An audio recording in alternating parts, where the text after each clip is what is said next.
Welcome back to the GT350 Garage. My name is Walter and this is my 66 Shelby GT350. And in this video, I'm going to be doing something, not a traditional suspension install so much as a suspension setup video.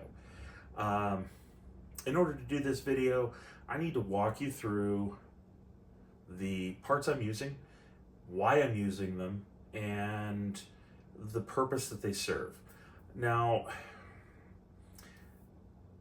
being a real Shelby, I didn't want to modify the car in any significant, impactful way that would and somehow hurt the value of the car, okay?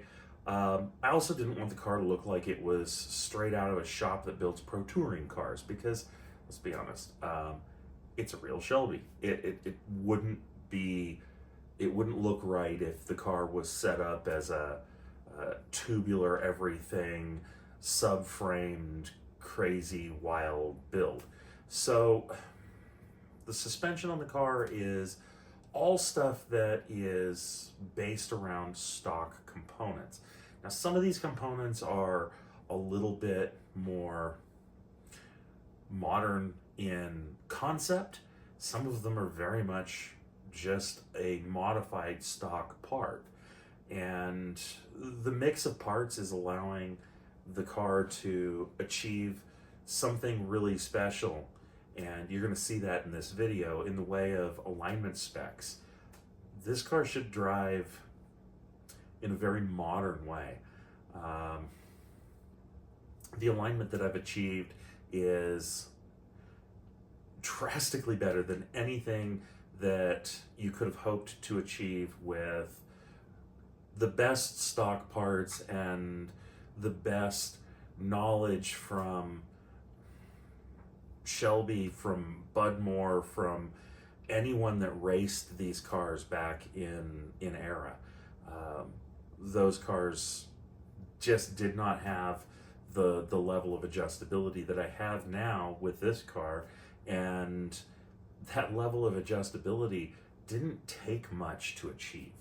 So with that, let's talk about the parts and then let's look at the alignment, and I'll explain to you guys how I achieved the alignment with these parts. All right, before we get started, I want to thank everybody that subscribes to my channel. You guys are great. My viewers leave really good comments. I enjoy interacting with you guys.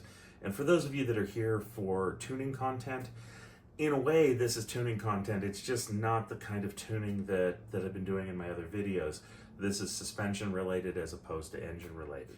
If you're not a subscriber, hit the subscribe button. There's going to be more tuning content. There'll be more suspension work, and there's going to be a whole lot of follow-up. Eventually, I'll get the car on an alignment rack. I'm going to film the whole process of aligning the car on an alignment rack, show you guys what I'm doing there. All of this stuff will come together and it should all make a whole lot of sense.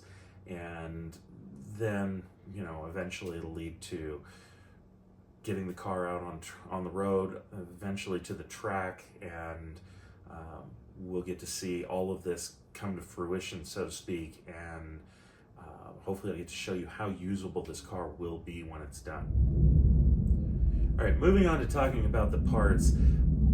I can't really start this discussion without talking about the primary vendor that I chose for these parts, and that would be Open Tracker Racing. John and Sherry are a tremendous resource. John has some really extensive knowledge that I feel like this project benefited from the discussions that we had about what it was I was trying to achieve, and also how to get there. And when I talked to John initially, I had some idea of what I wanted. I had some components already set aside for the car, and that conversation kind of evolved and in a way changed my plan a little bit. Initially, I was going to build the car and set it up, run Conys, and it would have been a very vintage setup. some of those things have changed, and you're going to see that with the parts. So I will say this, if you're looking to build a fun driver, if you're trying to do something more track oriented, definitely don't hesitate to reach out to Open Tracker Racing. I would completely freely endorse doing that. It's going to be worth your time. The only thing I'm going to say is this: be honest with yourself about what you actually want from the car, and make sure that you're honest with John about what you're actually going to use the car for. Because if you tell him that you're going to build a track car, but you're really going to drive the car to Cars and Coffee, and you might do one autocross a year or one track day in 5 years, you're not going to be happy with the way the car's set up if it's a track focused car and it's only being driven on the street. So be honest with yourself about what you want and what you're going to use the car for. And in the end, the secret here is, in the end, you'll be happier with what you end up with. And I mean, that's really the biggest takeaway from this video for a lot of you is make sure that you choose wisely, because if you're not honest with yourself about what you're going to use the car for, you're going to be really unhappy with the combination that you put on the car. So let's talk about some parts. The upper control arm on a 65-66 Mustang is where all of your camber and all of your caster adjustment comes from. That is, I'm just going to grab an arm and show you. All of your camber and caster adjustment is done with shims on these two studs.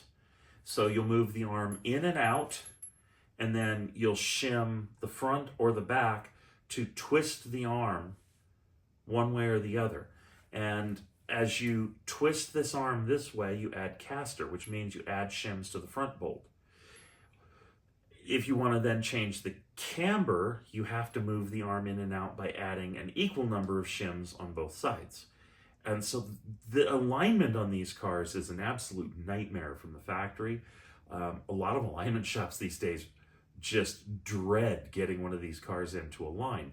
And most of the time they do a half-assed job. This basically started life as a stock control arm, and it's been modified. So this is a blueprinted cheater arm from Open Tracker Racing.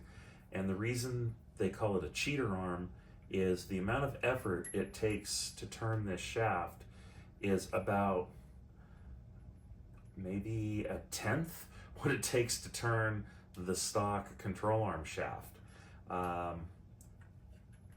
It has minimal friction. Now, this arm hasn't been modified yet. The one that's on the car has. I did remove the rivets and installed a negative wedge kit. The negative wedge kit is a necessity on these cars when you're going as far as I am. If you do the 1-inch arning drop, you do not need this. I did a 1.5-inch arning drop, which is pretty aggressive. And what this does is it moves the ball joint, and it changes the maximum angle that the ball joint can achieve. So in stock form, your ball joint can only go to there. And if your arm raises above that point where the ball joint angle interferes with the actual ball joint housing, you risk breaking a ball joint. Not a good plan. The wedge kit gives you a little bit more angle. And when I say a little bit more, it's not a ton. It's a little bit.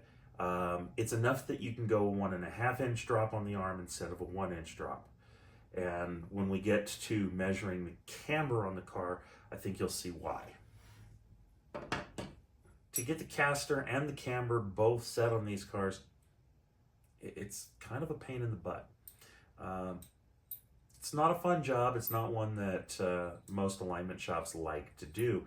And if you have one of these cars with stock suspension on it, the alignment shops are going to charge you accordingly for your alignment because they know that it has to be shimmed. Or worse, they're going to just get it close, tell you, that's the best we could do, set your toe, and wish you luck. I don't find that as acceptable as they do, and so I made a couple little decisions here. One of them was to install a camber kit at the lower arm mounting point. This is the kit. It uses a 67 to 73 style slotted bracket, and the bracket allows the arm to move in and out. There's a plate that drops down in behind the bolt and sets the position. So number 1 puts the bolt dead center. Number 2, 3, 4, 5. Each one of them moves the bolt enough that it's about a half a degree. And as you're moving the arm in and out, you have the ability to fine-tune your camber via the lower arm instead of the upper arm. Now, why not put eccentric adjusters on like a 60, 70, 73 Mustang and call it a day? Well, I have personally fought eccentric adjusters on cars where you hit a bump and the eccentric moves. And no amount of torquing that bolt tighter can stop it on some cars. I had a big block Ranchero that I drove when I was a teenager, and that big block was so much weight over the nose that over the time the car would change alignment, and then it would wear out the inside edges of the tires, and you'd get back under there and you'd have to do an alignment again, and it was kind of a nuisance. Back 30 years ago, we used the Pro Motorsports Engineering camber kit that was a square plate with 2 holes in it, and depending on where you turned the plate, would move the bolt incrementally in the slot. That completely solved the problem on that car, and that's the reason I've gone with this kit. Now, that kit from Pro Motorsports Engineering isn't available anymore, so this kit from Open Tracker Racing is currently the best solution I could find, and I'm very happy with it. I have every reason to like this kit, knowing what it's capable of. And I think if you're going to have a 65, 66 car, you should probably convert to this. It's worth the effort.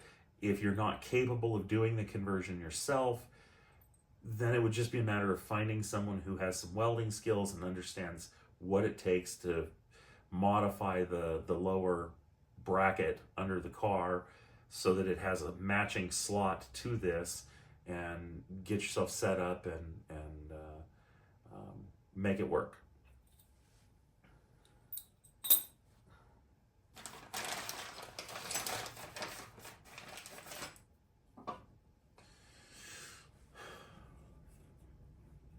So this is an Open Tracker Racing roller street control arm.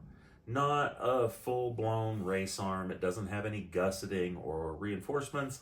It does not use a monoball thread-in ball joint. But it is a roller bearing at the pivot point. So there's no rubber bushing back here where you used to have a rubber bushing. And this frees up the ability for the arm to pivot very nicely and smoothly. But not only does it allow the arm to pivot up and down, it allows the arm to be pulled forward without bind in the bushing so that you can change the caster using the lower arm. That's a problem with the stock bushing design on these early Mustangs, and it affects all the early Mustangs from 65 to 73. It affects Torinos, Falcons, anything that uses this style arm. If you have the single bushing here, they're very stiff bushing. So the bushing being replaced with a spherical bearing and giving us the ability to adjust our caster is a very, very nice addition. It's something that's going to make the car a whole lot easier to adjust. And when you pull the arm forward to add caster, you won't be creating bind in the bushing, where now you have one side of the bushing is skinny, one side of the bushing is fat, one side of the bushing is, again, skinny, and one side of the bushing is fat. Because as you pull this, it would create bind in the bushing. And not only will the arm not want to travel in the correct range of motion, it's going to up the spring rate as a result of the bind in that bushing until the bushing fails. And when the bushing fails, there goes your alignment and there goes your tire wear. So that's an issue, and this is a great solution. For what this accomplishes, it's a little more money than a set of stock arms. It's not that much more. These are really actually a very affordable piece for what they are.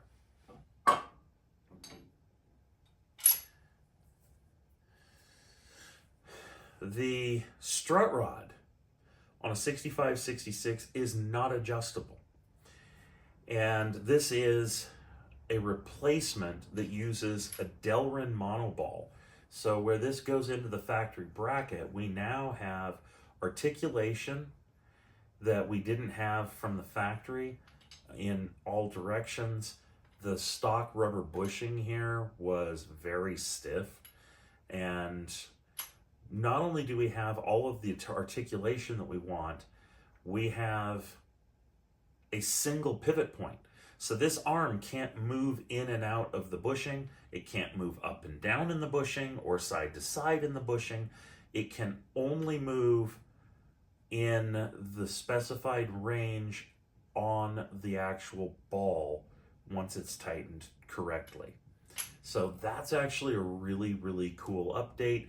And the neat thing about it is it's as close to a stock type solution as I could find. There's some other options out there that use a bracket and a spherical rod end, and then they use an adjustable arm, and they have another bracket at the other end that the arm threads to, and it's just a kind of a convoluted setup. It's a whole lot of pieces and a whole lot of money. These are less than half the price of those other setups and incredibly effective. So this is a really cool design. The other thing is the 65-66 had no adjustability. You would slide the bushing on, slide the arm in, or the rod into the bracket, slide the other bushing on, tighten down the bolt, and that's it, you're done. Set it and forget it. No caster adjustment.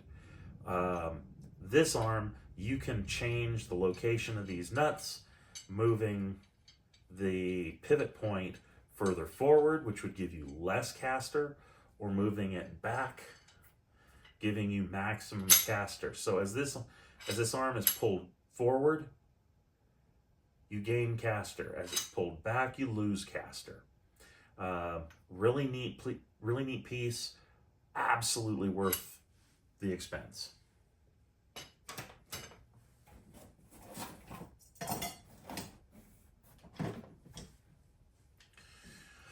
All right, this is probably one of the things that open tracker racing is most known for, and that is roller spring perches. Now this roller spring perch, this is only a single roller, it's not the double roller. I've seen guys swear up and down that a single roller, you'll break them. There's no reason for this to break. Unless you install it backwards. Notice this is solid across here. And this has a notch. So this notch is very specific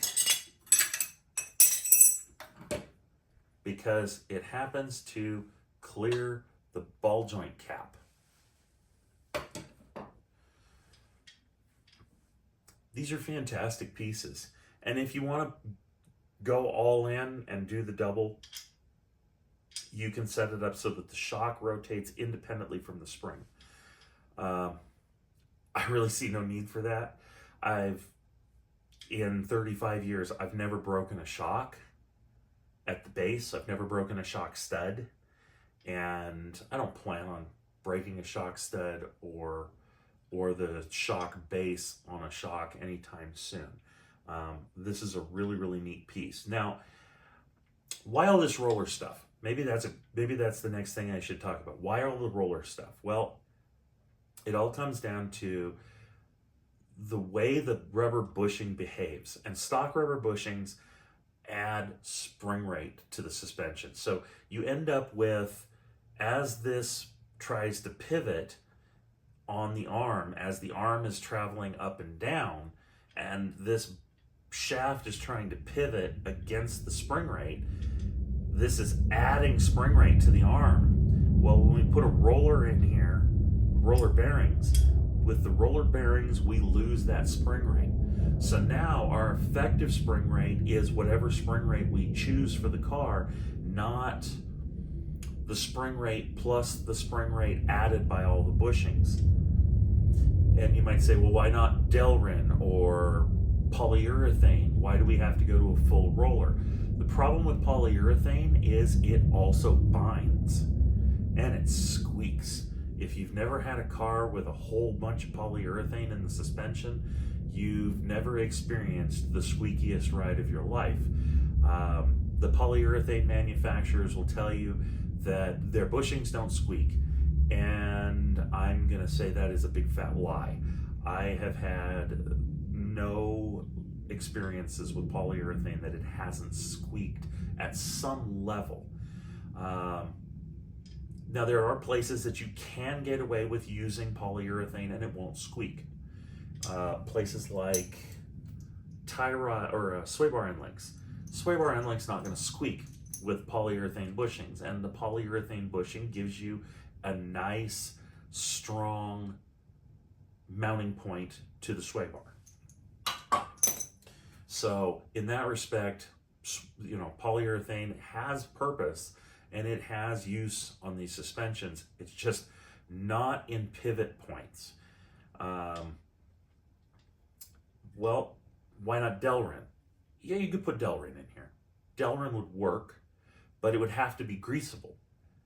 And let's be honest, how often do you grease the suspension on these cars, and how hard is it to get underneath the control arm, past the spindle, to get a grease gun in here to be able to grease a Delrin bushing? It's not going to be easy, and typically an owner that has to struggle to do something isn't going to do it. So the sealed roller bearings that are in here are a great choice, and I'm really happy with these parts.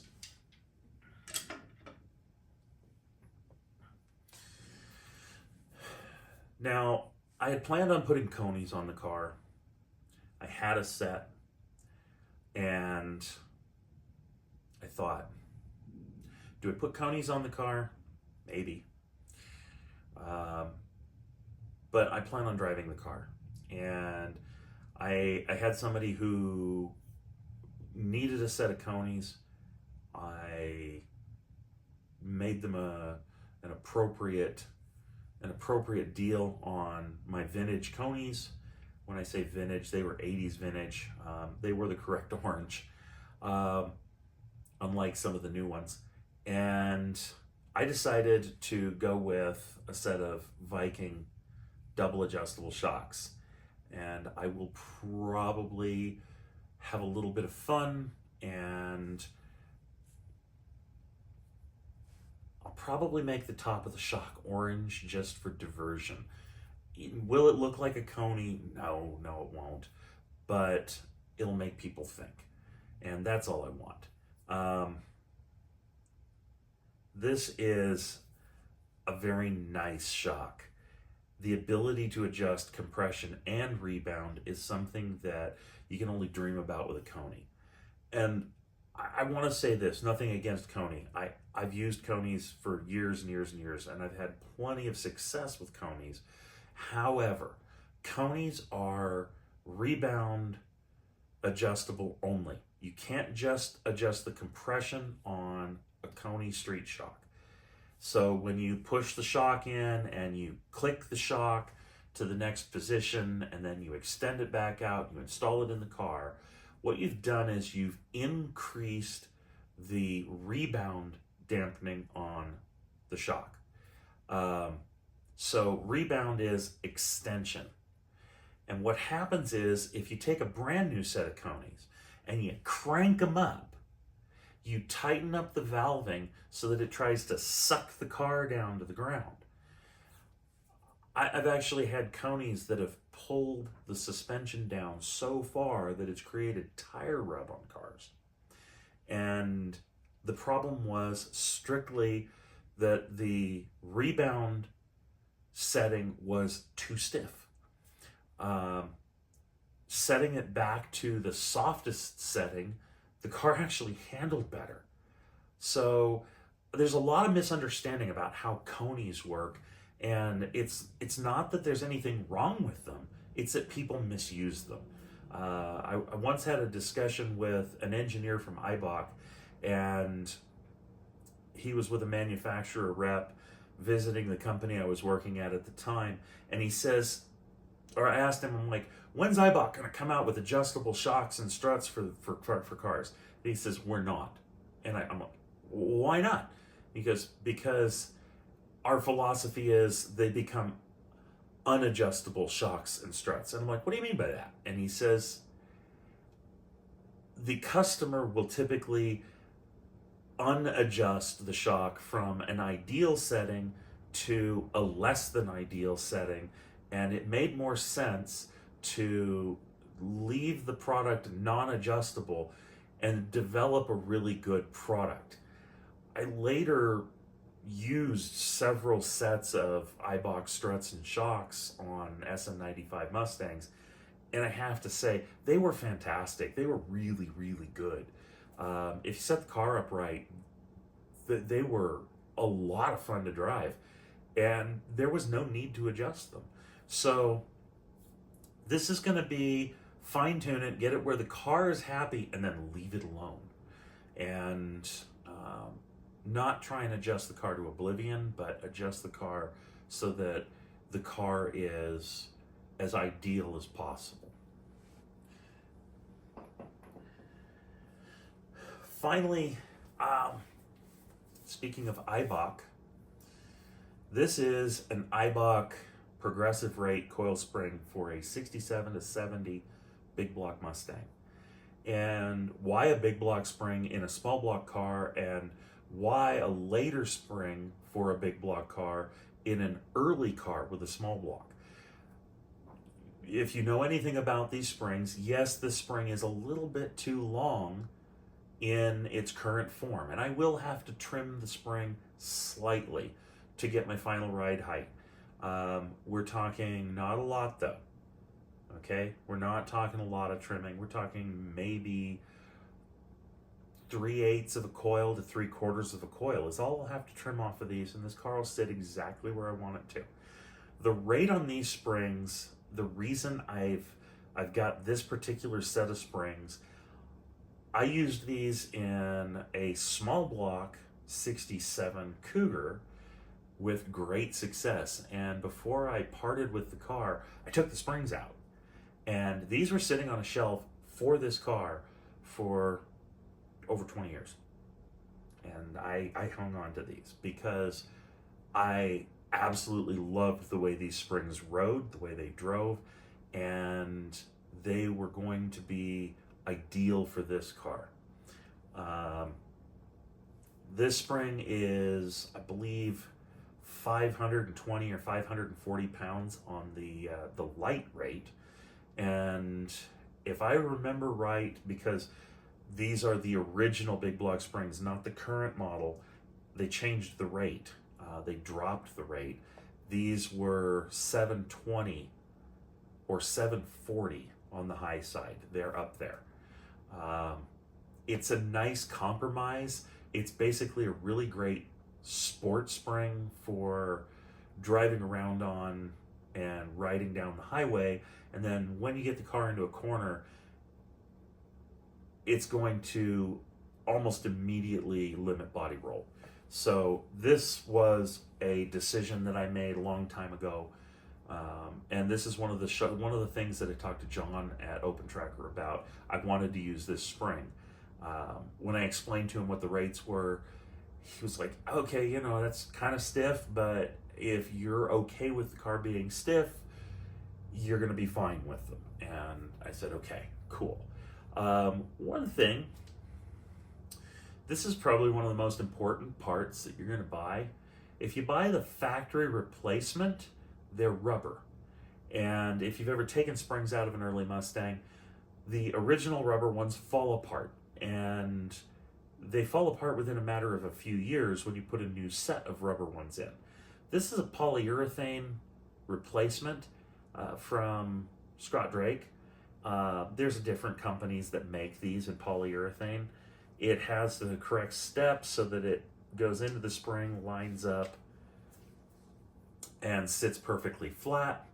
And this is something that I would strongly recommend is anytime you do springs, put a polyurethane upper insulator in. It's not going to squeak, but it's also not going to deteriorate and fall apart. And when the rubber ones deteriorate and fall apart, then you go metal on metal, and then they do squeak. But it's a different kind of squeak than a polyurethane squeak. So that's where we're at with that. So those are the components that we're looking at on the steering and suspension in this video. And you can see that I've got a wheel and tire on the car. It's just sitting on the studs. It's not actually installed or tightened up or anything. This wheel and tire is a 16x8 American Racing Torque Thrust 2.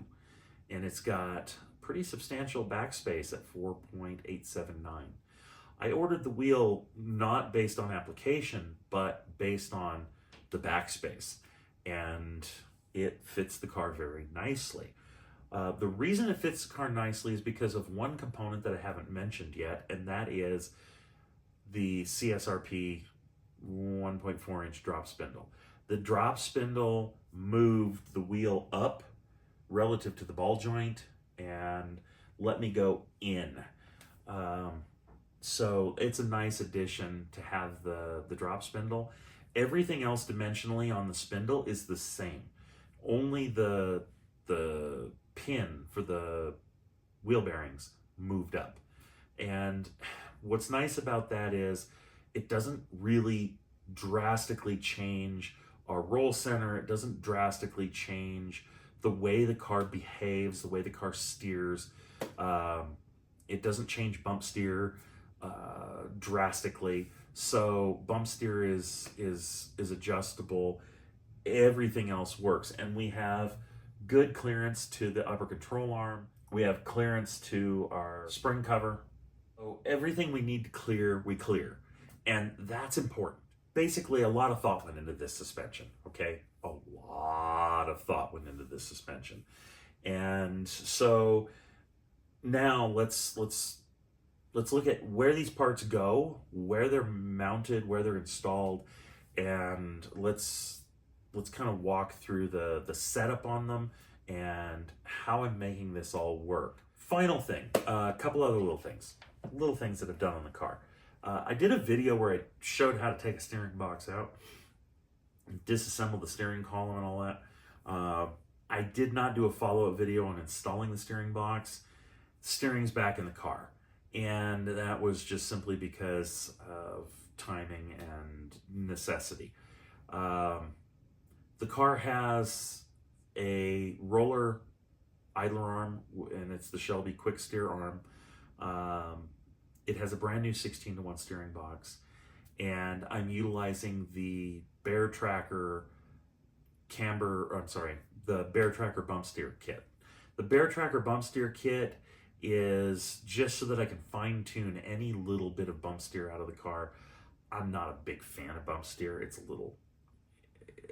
little uncomfortable when the car wants to dart because you hit a bump. But at the same time, I like my alignment set up so that the car has fairly sharp steering, which means I set the car toe out. That means bump steer really has to be spot on. So with all of that, let's take a look at the parts on the car and how they're set up, and I'll walk you through that, and then we'll get into the actual alignment component of this, and I'll show you how I set up the alignment on the car, and show you the camber gain that we're getting out of this, and give you a good idea of just where this car is going to land as far as alignment specs, and you know, to get where I want to be. All right, well, we're underneath the car. Let's look at the components that we have here. We've got our strut rod installed and adjusted. It runs back to our lower control arm. Right now, it's pulling that lower control arm forward pretty substantially, and it's adjusted.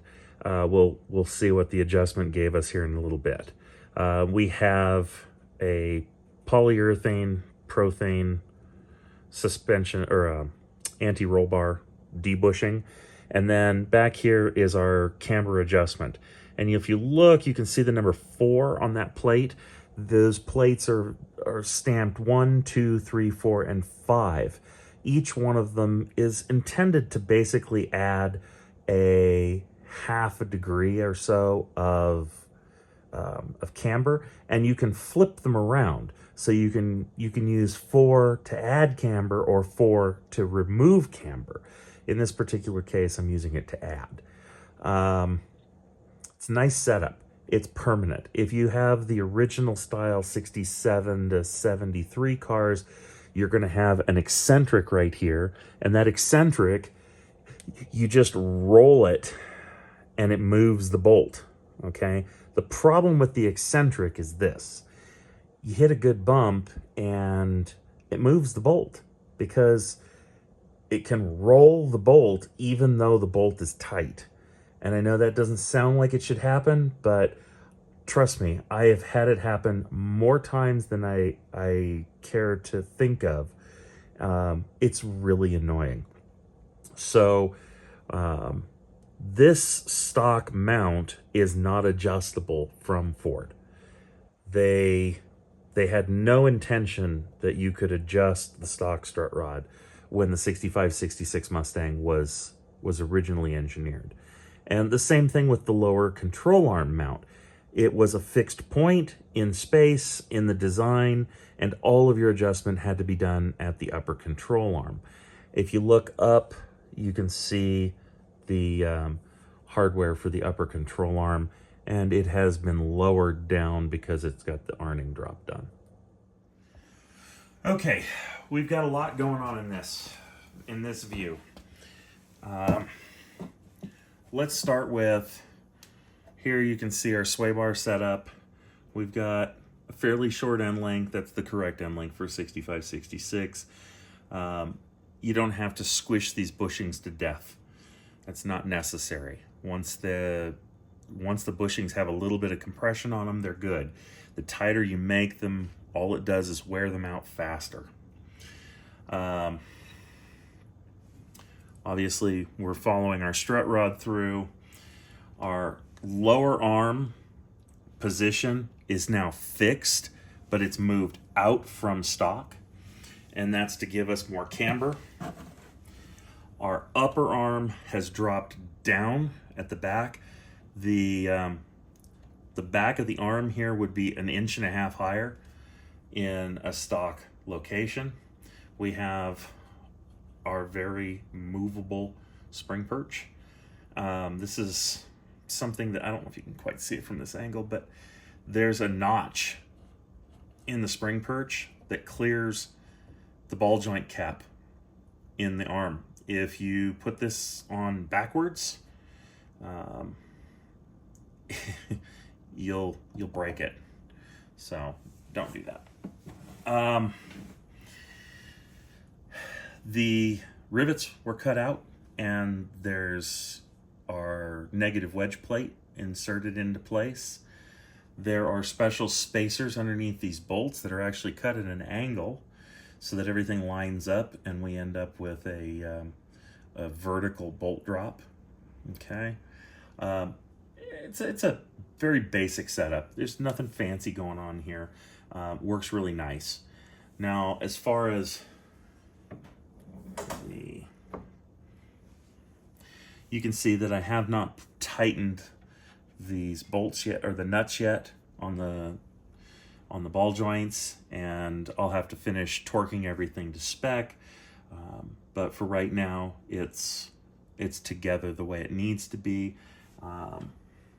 Everything's snug, and what we've got is, here's our drop spindle, our brakes, which are away from the rotor, and that's on purpose. So we have no drag on our rotor at the moment, except for bearing drag. The drop spindle changes the relationship of the center of the wheel to the spindle. So if you've looked at a stock spindle, there's, from this machined surface here at the top of the spindle to the rotor would be 1.4 inches further down on a stock spindle. Okay. All of these changes were necessary for multiple reasons. One was I wanted to be able to get more tire under the front of the car, and I'm able to run a 245 with a stock fender with no rubbing. So that's pretty awesome. And here you can see the Russell brake hoses. No, they're not tightened. They're just, everything is just mocked up right now. Okay. So this is something that we need to talk about. In setting up the upper arm, we can still add caster with the upper arm. To do that, you're going to use shims, and you're going to add shims to the front bolt on the upper arm. If you shim the arm from the front, it moves the ball joint back. And each one of these shims moves the ball joint back, believe it or not 1/8 of an inch, but almost 1/4 of an inch. It moves it back quite substantially. So if you want to add caster at the upper arm, you can. But be aware, adding caster will cost you camber. So as the arm moves back, it also moves out. And as it moves out, it moves the upper ball joint out, which takes away from your camber. So the more you shim to adjust caster at the upper arm, the more problem you're going to have getting the camber correct, and that's a bit of a struggle. I currently have 1/8 of an inch in the front bolt on the upper arm, and no shims on the rear bolt.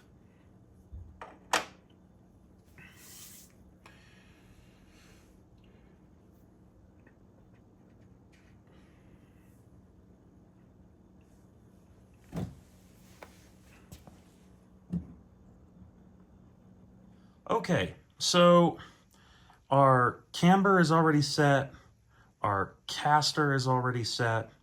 We're going to measure those in a minute, but right now we want to look at toe. And how can we measure toe? The easiest way is off of the frame rail and the frame rail, and we can go to the ventilation slot in the rotor. So it's just as simple as take a measurement, and right here I've got 10 1/4, and then on this side I have 10 and 3/16. So I'm going to go to my adjuster, and I need to move this out. So I'm going to put this on my reference. I'm going to turn my adjuster. So we're just shy of 10 1/4. Okay. We're about even right there. Now, at that point, we're going to need 2 big wrenches. The bare adjuster is 1 1/4 inches, and then the jam nuts are 15/16.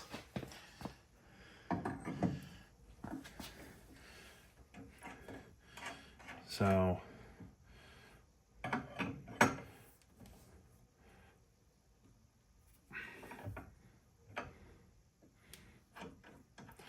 remember that your inner tie rod end is reverse thread.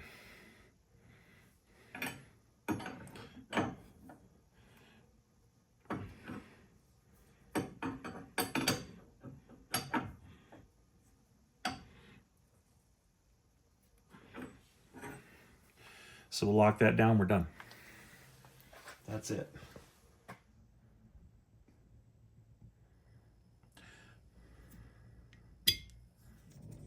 This is a basic bubble level. And before you use this bubble level, you need to make sure that it is zeroed. Okay? When I say zeroed, you're going to need a second bubble level. You're going to need something you can level off of a vertical face so that you can make sure that you have a perpendicular bubble arrangement going on here. In other words, you need a vertical face that is level or perfectly vertical, and then you're going to get this adjusted so that it's at 0. Now the car itself is level, so we're going to put this on, move this just a smidge, and you're going to see that bubble at the bottom of your screen move right into center. Now if you take a look at this bubble, we are currently sitting right at 3/4 degree of negative camber. That's at ride height. I'm going to raise the suspension up.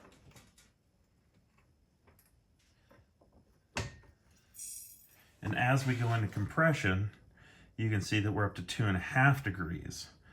And the ride height we're at right now, that's 1.5 inches of compression.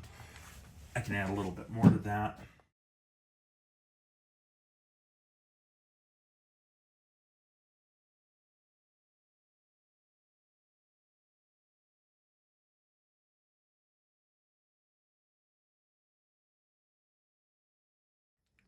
So that's 3.5 inches of suspension compression, and that's all we've got before we're going to run into the bump stop.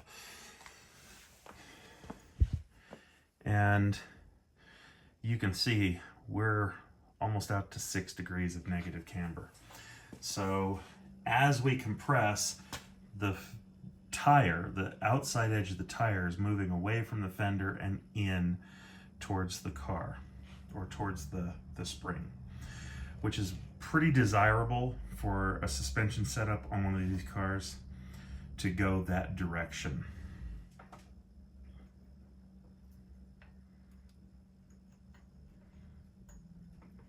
We have 1 degree of negative camber at ride height. Let's watch from 2 different angles what happens when the suspension goes into compression.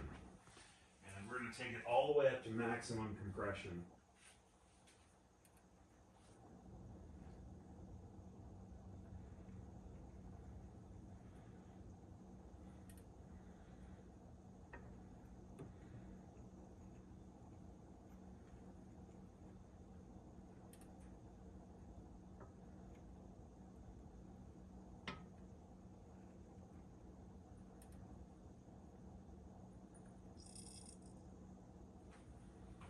Okay, there we're at maximum compression. Our bubble gauge showing that we've got 5.5 degrees. So we gained 4.5 degrees of camber. And you can see that in the change of angle on the caliper itself, looking at it from the front. Okay, so our final measurement is caster. In order to measure caster, we're going to turn this wheel to the left, zero our gauge, and then we're going to turn it to the right, and our bubble is going to tell us how much caster we have. So there we are. We want to roll the rotor back a little, just a little bit here. And now we're going to dial this in at 0.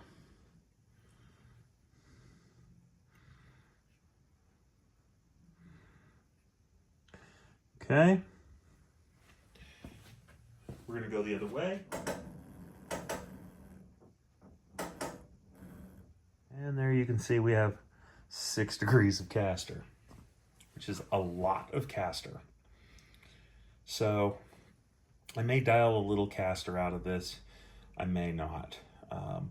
Caster is what's going to help keep the car stable at high speeds, prevent the car from wandering all over the place. It's going to make the car more difficult to turn in a parking lot. So ideally my goal is to shoot for about 5 degrees of caster. We're at 5 3/4, about there. So that's our caster setup. All right, so this is going to end up being a big long video, and I hope you enjoyed watching. I hope that you learned a little bit about how to set the car up when you're doing your own car. I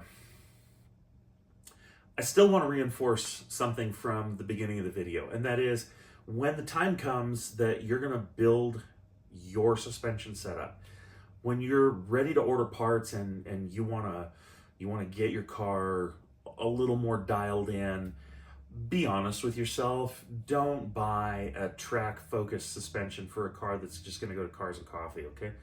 It's not going to be fun. There's a difference between fun and obnoxious, and I would say this, to most people, will be kind of obnoxious. This is not a setup that you're going to want to go on long trips in. This isn't something that you're going to hop in the car and drive for, 6-8 hours at a crack, because after that much time in the car, you're gonna feel pretty beat up. This is an hour and a half kind of setup. After the kind of distances you're going to do in that amount of time, you're going to be like, I'm good. And track events, if you're going to do autocross, you're going to be in the car for a couple of minutes for each session.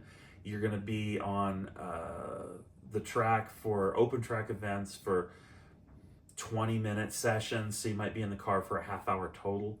And then you're going to get a break. And you can go recuperate, and you can relax.